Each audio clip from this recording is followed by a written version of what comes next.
അമൃത് Veni hair elixir presents daily news പ്രഭാത വാർത്തകൾ powered by Pulimoottil silks KSFE. ഈ ആണുങ്ങൾക്ക് മാത്രം എന്താ ഇത്ര അധികം നെറ്റ് കെയറിലും ഹെയർ ലോസ് ഒക്കെ ഉണ്ടാവണേ? ആണുങ്ങളുടെ ഹെയർ ലോസിന്റെ മേജർ റീസൺസ് തന്നെ ഡിഫറെന്റ് ആണ്. സ്കാൽപ്പിലുള്ള 5 ആൽഫ റിഡക്ടേസ് എന്ന എൻസൈം നിങ്ങളുടെ ഹോർമോണുമായി ചേർന്ന് ഹെയർ ഫോളിക്കിൾസിനെ ചുരുക്കുന്നു. Amrit Veni hair elixir for men use ചെയ്യൂ. പുരുഷന്മാർക്ക് വേണ്ടി ബയോടെക്നോളജി പ്രകാരം പ്രത്യേകം ഡെവലപ്പ് ചെയ്തത്. നമസ്കാരം, ഞാൻ ഡെയ്സി ബിജു. ഡെയിലി ന്യൂസിന്റെ പ്രഭാത വാർത്തകളിലേക്ക് സ്വാഗതം. ഇന്ന് ഏപ്രിൽ 5 ശനിയാഴ്ച. പ്രമുഖ വ്യവസായിയും സിനിമാ നിർമ്മാതാവുമായ ഗോകുലം ഗോപാലനെ എൻഫോഴ്സ്മെന്റ് ഡയറക്ടറേറ്റ് ചോദ്യം ചെയ്യുന്നു. ചെന്നൈയിലെ കോടമ്പാക്കത്തെ ഓഫീസിലെത്തിച്ചാണ് ചോദ്യം ചെയ്യുന്നത്. ഗോകുലം ഗ്രൂപ്പിന്റെ കോഴിക്കോട്ടെ കോർപ്പറേറ്റ് ഓഫീസിൽ നടത്തിയ പരിശോധനയ്ക്കിടെയാണ് എത്രയും വേഗം ഗോകുലം ഗോപാലനോട് ചെന്നൈയിലെത്താൻ ED ആവശ്യപ്പെട്ടത്. പരിശോധനയുടെ ഭാഗമായി ഗോകുലം ഗോപാലനെ കോഴിക്കോട് കോർപ്പറേറ്റ് ഓഫീസിൽ വെച്ച് ഇന്നലെ രാവിലെ ചോദ്യം ചെയ്തിരുന്നു. കോഴിക്കോട്ട് നിന്ന് ED ഉദ്യോഗസ്ഥനൊപ്പമാണ് ഗോകുലം ഗോപാലൻ ചെന്നൈയിൽ എത്തിയത്. കോഴിക്കോട്ട് രാവിലെ 11:30 ആരംഭിച്ച പരിശോധന 3 മണിയോടെയാണ് അവസാനിച്ചത്. അതേസമയം ചെന്നൈയിലെ ഗോകുലത്തിൻ ഓഫീസുകളിൽ നടത്തുന്ന പരിശോധന 10 മണിക്കൂർ പിന്നിട്ടിരുന്നു. ഗോകുലം ഗോപാലന്റെ സ്ഥാപനങ്ങളിലെ ED റെയ്ഡും എമ്പുരാൻ സിനിമയുമായി ബന്ധപ്പെട്ട വിവാദവും തമ്മിൽ ബന്ധമില്ലെന്ന് BJP നേതാവും മുൻ കേന്ദ്രമന്ത്രിയുമായ V. മുരളീധരൻ. രാഷ്ട്രീയ വിരോധത്തിന്റെ പേരിലല്ല ഗോകുലം ചിട്ടി കമ്പനി ഓഫീസിൽ ED റെയ്ഡ് നടത്തുന്നതെന്നും എമ്പുരാൻ സിനിമാ വിവാദവുമായി റെയ്ഡിനെ ബന്ധിപ്പിക്കേണ്ട കാര്യമില്ലെന്നും സിനിമയെ സിനിമയായി മാത്രം കാണണമെന്നതാണ് BJP നിലപാടെന്നും V. മുരളീധരൻ പറഞ്ഞു. തെക്കേ ഇന്ത്യയിൽ ക്രൈസ്തവരെ പ്രീണിപ്പിക്കാൻ ശ്രമിക്കുകയും വടക്കേ ഇന്ത്യയിൽ അവരെ മാരകമായി ആക്രമിക്കുകയും ചെയ്യുന്ന ആട്ടിൻ തോലിട്ട ചെന്നായകളാണ് BJPയും സംഘപരിവാറുമെന്ന് ന്യൂനപക്ഷങ്ങൾ തിരിച്ചറിയണമെന്ന് കോൺഗ്രസ് വർക്കിംഗ് കമ്മിറ്റി അംഗം രമേശ് ചെന്നിത്തല. ജബൽപൂരിൽ മലയാളി വൈദികർക്ക് നേരെ സംഘപരിവാർ സംഘടനകൾ നടത്തിയ അതിക്രമം അങ്ങേയറ്റം അപലപനീയമാണെന്നും ചെന്നിത്തല പറഞ്ഞു. മാസപ്പടി കേസിലെ SFIO കുറ്റപത്രം കൊച്ചിയിലെ വിചാരണ കോടതിക്ക് കൈമാറി. എറണാകുളം ജില്ലാ കോടതിയുടേതാണ് നടപടി. സാമ്പത്തിക കുറ്റകൃത്യങ്ങൾക്കായുള്ള കേസുകൾ പരിഗണിക്കുന്ന ജുഡീഷ്യൽ ഫസ്റ്റ് ക്ലാസ് മജിസ്ട്രേറ്റ് കോടതി 7-നാണ് ഫയൽ കൈമാറിയത്. മാസപ്പടി കേസിൽ മുഖ്യമന്ത്രിയുടെ മകൾ വീണ വിജയനെ പ്രതി ചേർത്തുകൊണ്ടാണ് SFIO കൊച്ചിയിലെ കോടതിയിൽ കുറ്റപത്രം സമർപ്പിച്ചത്. മാസപ്പടി കേസിലെ SFIO കുറ്റപത്രത്തിൽ മുഖ്യമന്ത്രിയുടെ മകൾ വീണ അടക്കമുള്ളവർക്ക് ഉടൻ സമൻസ് അയക്കും. എറണാകുളം ജില്ലാ കോടതിയിൽ സമർപ്പിച്ച റിപ്പോർട്ട് വിചാരണ കോടതിയായ എറണാകുളം അഡീഷണൽ സെഷൻസ് കോടതിക്ക് കൈമാറി. കുറ്റപത്രത്തിനൊപ്പം കരിമണൽ കമ്പനിയായ ശശിധരൻ കർത്തയുടെ വിവാദ ഡയറിയും ഉൾപ്പെടുത്തിയിട്ടുണ്ടെന്നാണ് വിവരം.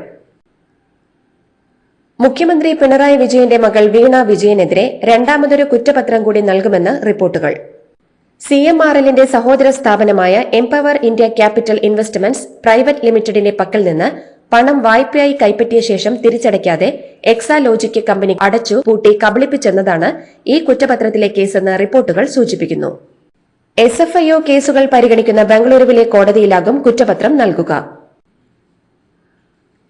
കേരള സർക്കാരിന് പ്രതിരോധം തീർക്കണമെന്ന പ്രമേയം മധുരയിൽ നടക്കുന്ന CPMന്റെ 24ാം പാർട്ടി കോൺഗ്രസ് പാസാക്കി.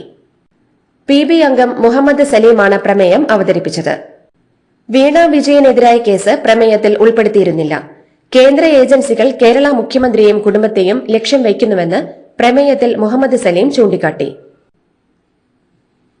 അഴിമതി വീരൻ പിണറായി വിജയനെ സംരക്ഷിച്ച പാർട്ടി കോൺഗ്രസിന്റെ നടപടി മൂലം CPM ദേശീയ തലത്തിൽ പോലും ലജ്ജിച്ചു തലതാഴ്ത്തി നിൽക്കുകയാണെന്ന് KPCC president K. Sudhakaran MP. Party കോൺഗ്രസിൽ ബോംബ് വീണിട്ടും ആളനക്കമില്ല. ഒരക്ഷരം പോലും എതിർത്ത് പറയാൻ നട്ടലുള്ള ഒരു നേതാവ് പോലും ആ പാർട്ടിയിൽ ഇല്ലാതായി എന്നും അഴിമതിയിൽ മുങ്ങിയ CPMന്റെ അന്തകനും ആരാച്ചാരുമായി പിണറായി വിജയൻ മാറിയെന്നും സുധാകരൻ അഭിപ്രായപ്പെട്ടു. വിഷുവിന് മുന്നോടിയായി 1 ഗഡു ക്ഷേമ പെൻഷൻ കൂടി അനുവദിച്ചതായി ധനകാര്യമന്ത്രിയുടെ ഓഫീസ് അറിയിച്ചു. സാമൂഹ്യ സുരക്ഷ ക്ഷേമനിധി പെൻഷൻ ഗുണഭോക്താക്കൾക്ക് ഏപ്രിൽ മാസത്തെ പെൻഷനാണ് വിഷുവിന് മുൻപ് വിതരണം ചെയ്യുന്നത്. ഇതിനായി 820 കോടി രൂപ അനുവദിച്ചതായി ധനകാര്യമന്ത്രി KN ബാലഗോപാൽ അറിയിച്ചു. KSRTC courier and logistics service പുറം കരാറിലേക്ക് എന്ന വാർത്ത വസ്തുതാ വിരുദ്ധമെന്ന് KSRTC chairman PS Pramod Shankar IOFS അറിയിച്ചു.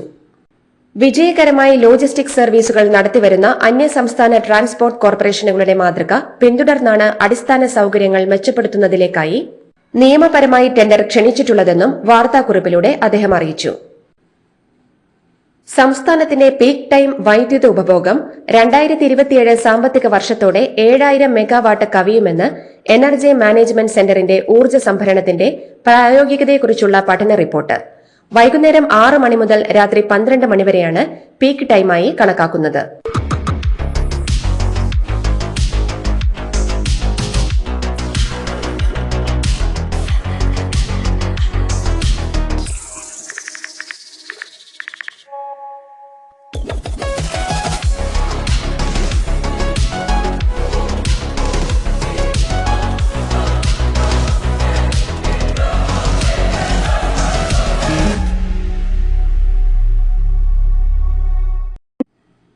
മലപ്പുറത്ത് ഈഴവർക്ക് തൊഴിലുറപ്പ് മാത്രമേയുള്ളൂവെന്നും ഇവർ വോട്ടുകുത്തി യന്ത്രങ്ങളാണെന്നും SNDP യോഗം ജനറൽ സെക്രട്ടറി വെള്ളാപ്പള്ളി നടേശൻ. ഇവിടെ പിന്നാക്ക വിഭാഗം സംഘടിച്ച വോട്ട് ബാങ്കായി നിൽക്കാത്തതാണ് അവഗണനയ്ക്കുള്ള കാരണമെന്നും രാഷ്ട്രീയ സാമ്പത്തിക വിദ്യാഭ്യാസ നീതി ഈഴവർക്ക് കിട്ടുന്നില്ലെന്നും മലപ്പുറം ചുങ്കത്തറയിൽ നടന്ന SNDP സമ്മേളനത്തിൽ വെള്ളാപ്പള്ളി പറഞ്ഞു. മുനമ്പം പോലുള്ള പ്രശ്നം സംസ്ഥാനത്ത് എവിടെ വേണമെങ്കിലും ആവർത്തിക്കപ്പെടാമെന്നും ന്യൂനപക്ഷം സംഘടിതരായി നിന്ന് ഭൂരിപക്ഷത്തെ നിയന്ത്രിക്കുന്ന അവസ്ഥയിലേക്ക് സംസ്ഥാനത്ത് കാര്യങ്ങൾ പോയിക്കൊണ്ടിരിക്കുകയാണെന്നും സമ്മേളനത്തിൽ പങ്കെടുത്ത തുഷാർ വെള്ളാപ്പള്ളി പറഞ്ഞു. ജബൽപൂരിൽ മലയാളി വൈദികരെ വിശ്വ ഹിന്ദു പരിഷത്ത് പ്രവർത്തകർ മർദ്ദിച്ച സംഭവത്തിൽ 4 ദിവസത്തിനു ശേഷം മധ്യപ്രദേശ് പോലീസ് കേസെടുത്തു. FIR രജിസ്റ്റർ ചെയ്തെന്നും കേസിൽ ആരെയും അറസ്റ്റ് ചെയ്തിട്ടില്ലെന്നും ജബൽപൂർ SP അറിയിച്ചു. കേസെടുത്തില്ലെങ്കിൽ കോടതിയെ സമീപിക്കുമെന്ന് വൈദികർ മുന്നറിയിപ്പ് നൽകിയതിന് പിന്നാലെയാണ് നടപടി. വഖഫ് ബില്ലിൽ നിയമ രാഷ്ട്രീയ പോരാട്ടത്തിനൊരുങ്ങി മുസ്ലിം ലീഗ്. 16-ന് കോഴിക്കോട്ട് വഖഫ് സംരക്ഷണ പ്രതിഷേധ മഹാറാലി സംഘടിപ്പിക്കാനാണ് തീരുമാനം. പാണക്കാട് ചേർന്ന അടിയന്തര ഓൺലൈൻ നേതൃയോഗത്തിലാണ് തീരുമാനം. ബില്ലിനെതിരെ ദേശീയ തലത്തിൽ പ്രക്ഷോഭങ്ങൾ സംഘടിപ്പിക്കാനും ബില്ലിന്റെ ഭരണഘടനാ വിരുദ്ധത ചൂണ്ടിക്കാട്ടി സുപ്രീം കോടതിയെ സമീപിക്കാനും യോഗം തീരുമാനമെടുത്തിട്ടുണ്ട്. വഖഫ് ഭേദഗതി ബില്ലിലെ 2 വകുപ്പുകളെ അനുകൂലിച്ച് രാജ്യസഭയിൽ ജോസ് കെ മാണിയുടെ വോട്ട്. LDFിലെ മറ്റംഗങ്ങൾക്കൊപ്പം പൊതു വോട്ടെടുപ്പിൽ ബില്ലിനെ എതിർത്ത ജോസ് കെ മാണി വകുപ്പ് തിരിച്ചു നടത്തിയ ശബ്ദ വോട്ടെടുപ്പിലാണ് മുന്നണിയിലെ സഹ MPമാരെ ഞെട്ടിച്ച് BJPക്കൊപ്പം വോട്ട് ചെയ്തത്. വഖഫ് തർക്കങ്ങളിൽ ട്രൈബ്യൂണൽ തീർപ്പിനെ ചോദ്യം ചെയ്ത് കോടതിയെ സമീപിക്കാമെന്ന വകുപ്പിനെയാണ് ആദ്യം ജോസ് കെ മാണി അനുകൂലിച്ചത്. മുനമ്പം ജുഡീഷ്യൽ കമ്മീഷനെ അസാധുവാക്കിയ സിംഗിൾ ബെഞ്ച് നടപടി സ്റ്റേ ചെയ്യണമെന്ന സർക്കാരിന്റെ ആവശ്യത്തിൽ ഇടക്കാല ഉത്തരവ് തിങ്കളാഴ്ച. ചീഫ് ജസ്റ്റിസ് അധ്യക്ഷനായ ഡിവിഷൻ ബെഞ്ചാണ് ഹൈക്കോടതിയിൽ പ്രാഥമിക വാദം കേട്ടത്. ജുഡീഷ്യൽ കമ്മീഷൻ പ്രവർത്തനം തൽക്കാലത്തേക്ക് തുടരാൻ അനുവദിക്കണമെന്നാണ് സർക്കാരിന്റെ ആവശ്യം. അനധികൃത സ്വത്ത് സമ്പാദനത്തിന് സസ്പെൻഷനിലായിരുന്ന ബെവ്കോ ഉദ്യോഗസ്ഥയെ തിരിച്ചെടുത്തു. ബെവ്കോ റീജിയണൽ മാനേജറായിരുന്ന കെ റാഷയെയാണ് തിരിച്ചെടുത്തത്. വിജിലൻസ് അനുമതി നൽകിയതുകൊണ്ടാണ് തിരിച്ചെടുത്തതെന്നാണ് ബെവ്കോയുടെ വിശദീകരണം. 65 ലക്ഷം രൂപയുടെ അനധികൃത സ്വത്ത് കണ്ടെത്തിയതിനെ തുടർന്നാണ് ബെവ്കോ റീജിയണൽ മാനേജർ കെ റാഷയെ കഴിഞ്ഞ വർഷം സസ്പെൻഡ് ചെയ്തത്. തിരുവനന്തപുരത്ത് IB ഉദ്യോഗസ്ഥ ജീവനൊടുക്കിയ സംഭവത്തിൽ യുവതിയുടെ സുഹൃത്തായിരുന്ന സുകാന്ത് സുരേഷിനെതിരെ ബലാത്സംഗ കുറ്റം ചുമത്തി. ലൈംഗിക പീഡനത്തിന് തെളിവുകൾ ലഭിച്ച സാഹചര്യത്തിലാണ് നടപടി. സുകാന്ത് സുരേഷിനെ കഴിഞ്ഞ ദിവസം കേസിൽ പ്രതി ചേർത്തിരുന്നു. ഒളിവിലുള്ള സുകാന്ത് സുരേഷിനെതിരെ പോലീസ് ലുക്കൌട്ട് നോട്ടീസ് ഇറക്കിയിട്ടുണ്ട്. ആദിവാസി യുവാവായ ഗോകുലിന്റെ മരണത്തിൽ ആദിവാസി സംഘടനകൾ സമര രംഗത്തേക്ക്. സമഗ്ര അന്വേഷണം ആവശ്യപ്പെട്ട് സമരം നടത്താനാണ് നീക്കം. പോലീസ് സ്റ്റേഷനിലെ മരണത്തിൽ ഹൈക്കോടതിയിൽ ഹർജി സമർപ്പിക്കാനും തീരുമാനിച്ചു. ഹൃദയാഘാതത്തെ തുടർന്ന് മധുരയിലെ അപ്പോളോ ആശുപത്രിയിൽ പ്രവേശിപ്പിച്ച CPM നേതാവും മുൻ മന്ത്രിയുമായിരുന്ന MM മണിയുടെ ആരോഗ്യനില മെച്ചപ്പെട്ടു. അദ്ദേഹം 2 ദിവസം കൂടി തീവ്ര പരിചരണ വിഭാഗത്തിൽ തുടരും. മധുരയിൽ നടക്കുന്ന 24ാം പാർട്ടി കോൺഗ്രസിനിടെയാണ് MM മണിക്ക് ദേഹാസ്വാസ്ഥ്യം ഉണ്ടായത്.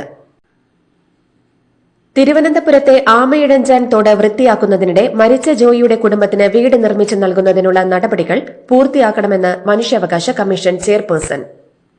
നഗരസഭാ സെക്രട്ടറി 2 മാസത്തിനുള്ളിൽ റിപ്പോർട്ട് സമർപ്പിക്കണമെന്നും മനുഷ്യാവകാശ commission chairperson justice Alexander Thomas ആവശ്യപ്പെട്ടു. അതേസമയം വീട് നിർമ്മാണത്തിനായി 13 ലക്ഷം റെയിൽവേയും 10 ലക്ഷം രൂപ സംസ്ഥാന സർക്കാരും കുടുംബത്തിന് കൈമാറിയിട്ടുണ്ടെന്ന് നഗരസഭാ സെക്രട്ടറി കമ്മീഷനെ അറിയിച്ചു. ജോയിയുടെ കുടുംബത്തിന് വീടില്ലെന്നും ഭൂമി ലഭ്യമാക്കാൻ ജില്ലാ പഞ്ചായത്തിന് കത്ത് നൽകിയിട്ടുണ്ടെന്നും ഭൂമി ലഭിച്ചാൽ ലൈഫ് ഭവന പദ്ധതിയിൽ ഉൾപ്പെടുത്തി നഗരസഭ വീട് നിർമ്മിച്ചു നൽകുമെന്നും റിപ്പോർട്ടിലുണ്ട്. ആലപ്പുഴയിൽ കോടികൾ വിലമതിക്കുന്ന ഹൈബ്രിഡ് കഞ്ചാവുമായി യുവതിയടക്കം 2 പേർ പിടിയിലായ കേസിൽ കൂടുതൽ പ്രതികൾ ഉടൻ അറസ്റ്റിലാകും.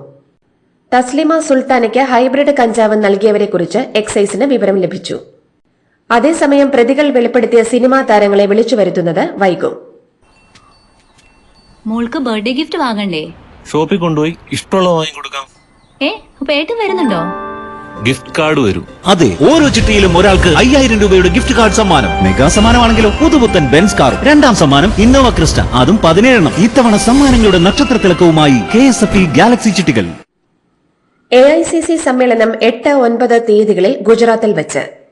ന്യായപത്, സങ്കൽപ്, സമർപ്പൺ, സംഘർഷ് എന്നീ ആശയങ്ങളെ മുൻനിർത്തിയായിരിക്കും സമ്മേളനമെന്ന് AICC general secretary KC Venugopal വ്യക്തമാക്കി. 169 പേർ വിശാല പ്രവർത്തക സമിതി യോഗത്തിൽ പങ്കെടുക്കുമെന്നും 2 ദിവസങ്ങളിലായി നടക്കുന്ന സമ്മേളനത്തിൽ 1700-ലധികം പേർ പങ്കെടുക്കുമെന്നും KC വേണുഗോപാൽ അറിയിച്ചു. പ്രധാനമന്ത്രി നരേന്ദ്രമോദി 3 ദിവസത്തെ സന്ദർശനത്തിനായി ശ്രീലങ്കയിലെത്തി. ബിംസ്റ്റെക് ഉച്ചകോടിയിൽ പങ്കെടുത്ത ശേഷമാണ് ബാങ്കോക്കിൽ നിന്ന് പ്രധാനമന്ത്രി ശ്രീലങ്കൻ തലസ്ഥാനത്തേക്ക് എത്തിയത്. ഉഭയകക്ഷി ബന്ധം മെച്ചപ്പെടുത്തുന്നതിന്റെ ഭാഗമായാണ് പ്രധാനമന്ത്രിയുടെ ശ്രീലങ്കൻ സന്ദർശനം. കർണാടകയിലെ ദാവണഗരയിൽ സ്വകാര്യ ബസ്സിൽ യുവതി കൂട്ടബലാത്സംഗത്തിന് ഇരയായി. യുവതിയുടെ മക്കൾ നോക്കി നിൽക്കെയാണ് ഈ ദാരുണമായ സംഭവം ഉണ്ടായത്. കേസുമായി ബന്ധപ്പെട്ട് 3 പ്രതികളെ പോലീസ് അറസ്റ്റ് ചെയ്തു. ഹാരപ്പനഹള്ളിയിലുള്ള ഉച്ചാങ്കി ദുർഗാക്ഷേത്രം സന്ദർശിച്ച ശേഷം കുട്ടികളുമായി ബസ്സിൽ വീട്ടിലേക്ക് മടങ്ങുകയായിരുന്നു യുവതി.